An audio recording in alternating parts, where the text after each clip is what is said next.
everybody, it's Gil. Welcome back to another Tuesday PitBoss Pro Series combo grilling video. It's early in the morning and we're going to try something a little different. I've been on this kick lately of having those egg white bites over at Starbucks, and they're phenomenal. They taste good, they're easy, but they're kind of expensive at $4 something a piece or so.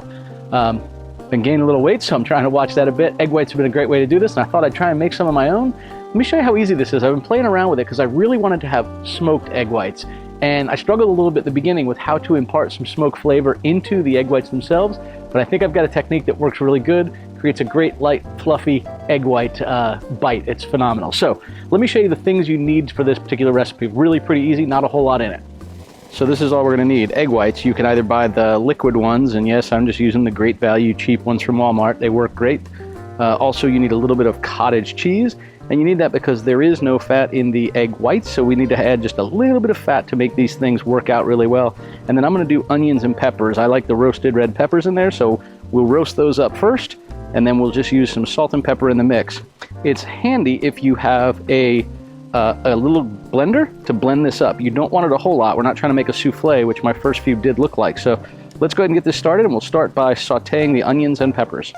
So you can choose your toppings that you want. You could use whole eggs with, bacon and cheese if you wanted. I'm trying to make these a little bit healthier. So I am going to use some roasted red pepper, and it's just red bell pepper, and with some onion. And I've cut these up really small because I don't want them to be giant chunks in the egg bites. These egg bites are going to be done in a small muffin tin, so they're not going to be huge. You don't want giant pieces of onion or pepper in there. So I've just got my cast iron skillet out here on the side burner. It's one of the reasons why I like this PitBoss Pro Series combo. Pellet smoker on one side, gas grill on the other with a side burner. So let's just go ahead and get a little bit of butter whacked in here.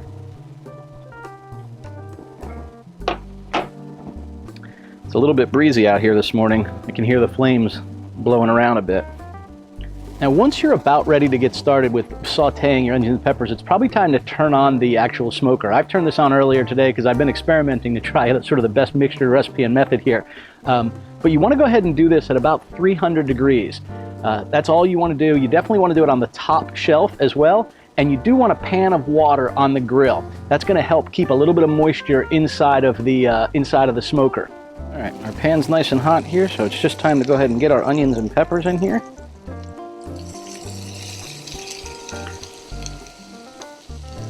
And I'm only going to be doing about 12 ounces of eggs, essentially 6 muffin-sized bites. So I'm not putting a whole lot in here.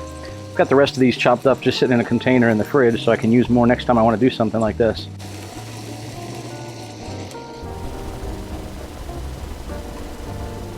All right, we're just going to get these stirred up a little bit. Turn the heat down just a little bit here. I want these to get a little bit more tender, not crispy. All right, we're going to be making these in just some small muffin tins, and I want to tell you, I just bought these cheap things on Amazon. They're just a couple bucks a piece, and I did that because I didn't want to use my wife's good baking ones and get that smoke imparted flavor on them. So these are going to be ones we'll keep out here for the smoker for anything we happen to do. Before I started, I did measure to see how much liquid fits in each one of these. It's about 2 3/4 to 3 ounces right to the top. So I'm going to be doing essentially 2 ounces per cup with some of the toppings in there. That'll get it up to maybe 2/3 to 3/4 of the way full. And because we're going to whip some air into them, they're going to rise a little bit like a souffle, so they'll be over the top from a size perspective. Definitely want to check out how much you need for this. So 2 ounces per, I need 12 ounces of egg. We eat egg whites quite a bit, so we just buy the containers of them. I usually get what's on sale, to be perfectly candid. If you look at the ingredients, they're all just 100% egg whites for almost any brand. The difference is whether or not they're cage-free eggs, etc. But I did this, and I did it the cheap way. So I'm going to pour in 12 ounces of this. And I have markings here for 8 and 16, so split the difference and feel like we're pretty good there. All right. By the way, this would be equivalent to about 1.5 egg whites. If you used large eggs, about 1.5 eggs with the yolks separated would be about 2 ounces. So I am now going to just go ahead and put in some salt and pepper.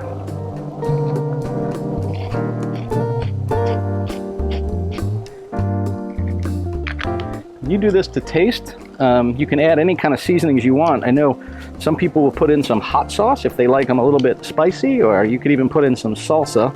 But since I'm doing the roasted, I don't feel like I need to do that. Now, because we're using egg whites, we need a little bit of fat in here. We could use whole fat milk if we wanted to, but I like to use cottage cheese and blend it, or or use a whisk. You do not want to blend this a lot, just one pulse if you're doing your blender. But that helps break up any of the cottage cheese chunks, if you will. You don't need much. About a tablespoon and a half to 2 tablespoons is all you're really looking for here. All right, my onion and peppers are looking really good. I'm gonna go ahead and turn this off. And I'm gonna scoop these out of here. Did not bring a pot holder. That was not smart. Let's see. Let's see how quickly I can do this. It's getting hot. Break for a second. Rest of them. Wowza. All right, we've got those pulled off. We want them to cool just a little bit. It's nice to be outside where it'll help cool it down. So all we're gonna do now is we have 12 ounces of mixture for our 6 egg bites. And you can use a regular blender. I just happen to have one of the little cup blenders. But do not blend it long. The idea is we want to break up the cottage cheese and we want to impart some air in here, but we don't want to create essentially a meringue, right? So literally it's a 1 or 2 second pulse is all you want. And since there's nothing to really provide resistance against the egg whites, 1 pulse will run and coast for a few seconds. So literally it's a pulse, that's all we need. If you don't have a blender, not an issue. Just use a wire whisk and whisk them up real good to break up the cottage cheese if you happen to use cottage cheese instead of milk. That's it. So let me go inside and I'm going to pulse this. I'm gonna bring it right back out and we're gonna fill up our cups and add in our onions and peppers. All right, so we've got our smoker at 300 degrees and right under on the bottom rack we have a pan with just water in it because we're gonna cook these on the top rack. The idea is we want just some of that moisture from the water to come in there. And there's 2 ways you can do this. If you're gonna cook these and people are gonna eat them now, they cook for about 20 minutes. Keep an eye on them, but like 17 to 20 minutes and they're done. Because we're gonna be cooking some of these and eating them now and some we're gonna put in the fridge to just heat up in an air fryer or a toaster oven throughout the week, I'm gonna cook them for about 15 so they're firm enough to handle and move, but not so much that they get too done the second time we heat them back up.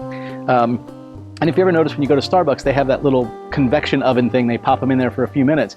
If you have an air fryer, that's essentially the same thing, but you could do it with a toaster oven. Just as easy, you could microwave them, a minute, that's all it needs. So I now have my egg white mixture and you can see it still has little tiny chunks of the cottage cheese. I literally pulsed it for 1 second, it coasted for about 2 more and that's it. You can even see the difference in color because it added and imparted a lot of that air in it. I let it sit for about 15 minutes. So let's go ahead and I'm gonna put it in a pouring cup, add in our onions and peppers and we'll fill our muffin tins.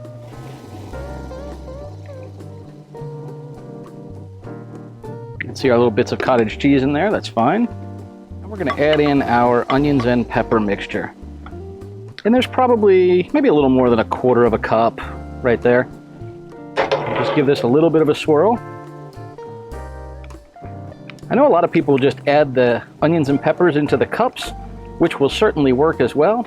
So we're just gonna go ahead and pour these in. By the way, I sprayed this with a little bit of non-stick cooking spray as well.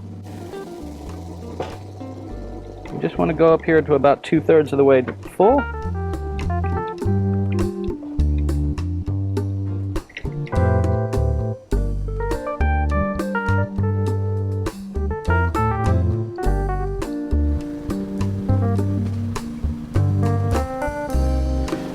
All right, this is all there is to it to fill them up.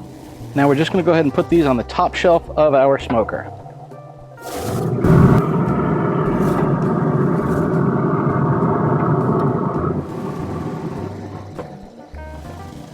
So you might wonder why we went ahead and we whipped these egg whites for just a few seconds. And it's a really important factor. I've tried it a couple of different ways.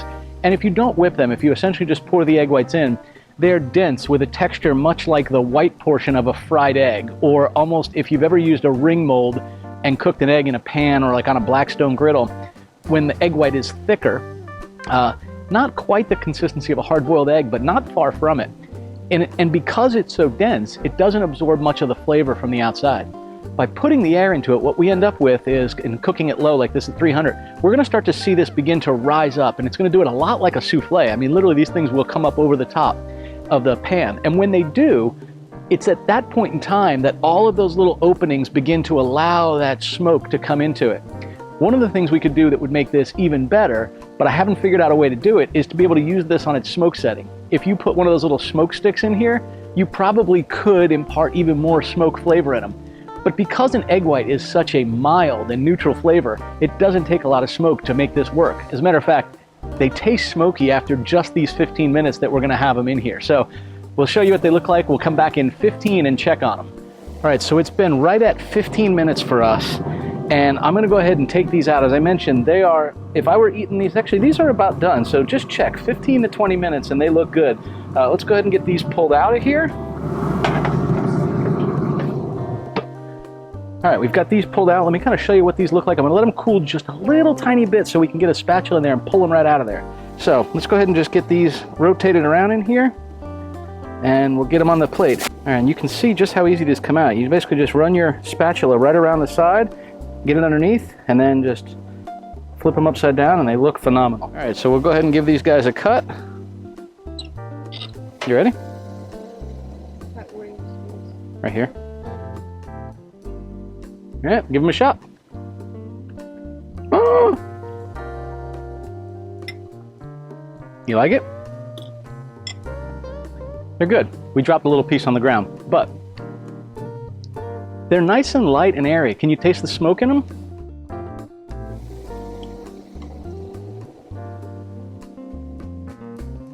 Let's see how nice and light that is and airy. It's really good. I hope you guys enjoyed the video this week while we did smoked egg bites similar to the Starbucks ones. I learned a few things during this and I thought it was worth sharing.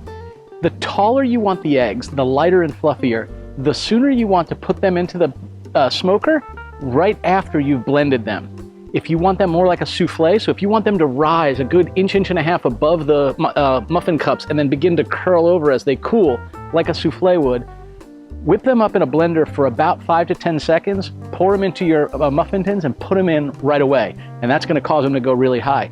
If you want yours to be much more dense, then I would suggest you either don't put them in the blender at all and just sort of whisk them together with a fork lightly. I like in between. I like the texture of the ones at Starbucks. I like how the outside of them has, I don't necessarily want to say a skin, but it sort of holds it together. It holds it in that shape. If you actually were to pick it up and eat it without a fork and knife, you could. If you want that texture, but it's light and fluffy and airy and smoky inside, then what you really want to do is put them on the blender, pulse it for 1 to 2 seconds, no more. Bring it back out to the smoker before you're about to put your tin in, pour them into the tins, and let them sit for 3 to 4 minutes before you put them in. And that's going to allow some of those bubbles to work their way out. If you do it any more than 3 to 4 minutes, they're going to become dense again. So it's really important, that timing there, okay? Yeah, but this has been really fun. These things are delicious. We make them like we did earlier. We stick them in Ziploc bags, 2 in a Ziploc bag, and just put them in the fridge. And then to heat them up, we either put them in the microwave for a few seconds, or the other thing I've been doing lately is using our air fryer. Turn it on, let it preheat, and then just pop them in the air fryer for 1 minute. That's all, 1 minute at about 300 degrees. They get hot all the way through. They get a little bit crispy on the outside, so you do need almost a fork and knife, or you're gonna bite through them. But they're really good that way, and that little bit of crispness on them makes them a little bit more reminiscent of what you'll see when you order them from Starbucks. If you do that again, you want to get them on the sort of light side. When I was checking to see if they were done, you almost want them a little bit jiggly. It's okay if they're slightly undercooked in that regard. Anyway, this has been a lot of fun. I enjoyed experimenting with this. I enjoyed tasting these different ones, doing it a different way to see how to get the most smoke imparted in there. Those air bubbles were the key to all of it. Hope you guys enjoyed this video. We'll see you next Tuesday on another video in our grilling series. Safe and happy grilling, y'all.